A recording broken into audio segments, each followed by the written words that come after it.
Hello and welcome to week 12 in History of Psychology, and we're looking at chapter 11, which is behaviorism after the founding, the sort of the driving energies within behaviorism.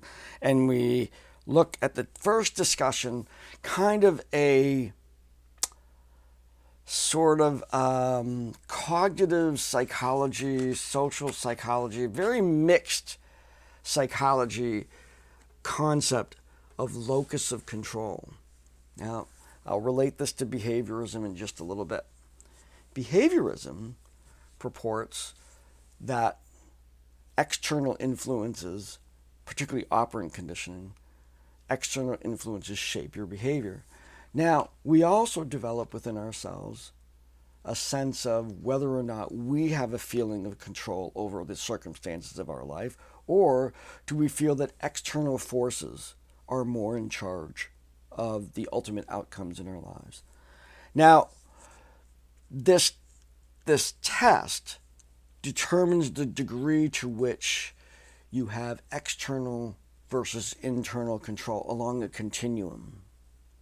And certainly, to be right up front about it, psychologists feel that internal locus of control enables individuals to be happier, to thrive, to be able to solve problems better than individuals who feel that circumstances are out of their control.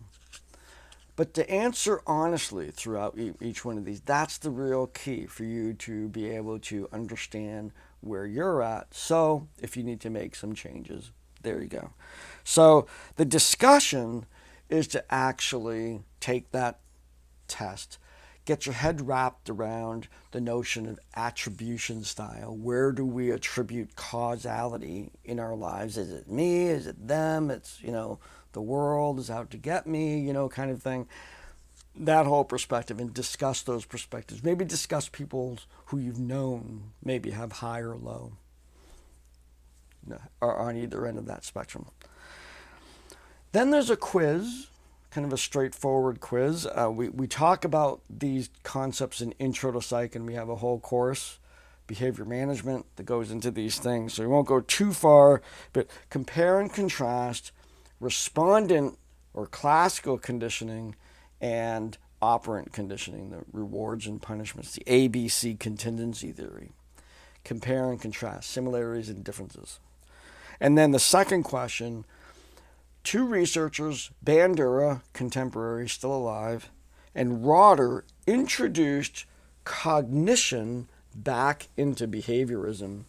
Mind you, the ABC contingency theory didn't care about motivation, didn't care about culture, didn't care about personality. That brain was a black box. There's no sense looking at it. We can't find any of those things. We're just looking at what happens before and after behavior and how those mechanisms control or act upon or operate on the behaviors. We don't need to know about the person's personality because we can shape their behavior regardless of their personality. Now, along comes Bandura, who's a behaviorist. Along comes Rotter, who's a behaviorist, says, oh, wait a minute.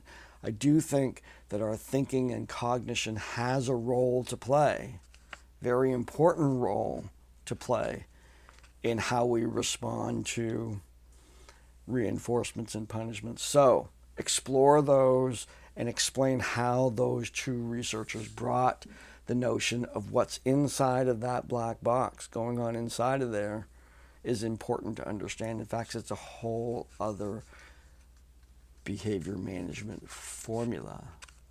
So I've heard ABC phrases, antecedents, beliefs, consequences. What's that?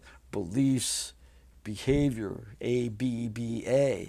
So beliefs driving the behavior. So what's going on inside the black box is important. The black box, if you haven't heard, it's a term for the brain, the mysterious brain. That black box that we can see it on the outside, but we still don't have a really good understanding of the inside. So it's a box of mysteries that we all carry around up here. So that's this week. We're looking at behaviorism. We have the discussion on locus control, and then a quiz with two questions. One, comparing and contrasting operant and classical conditioning, and then how did those two guys bring in cognition back into the fold of behaviorism. And that's it for this week. So have a great week, and I will see you online.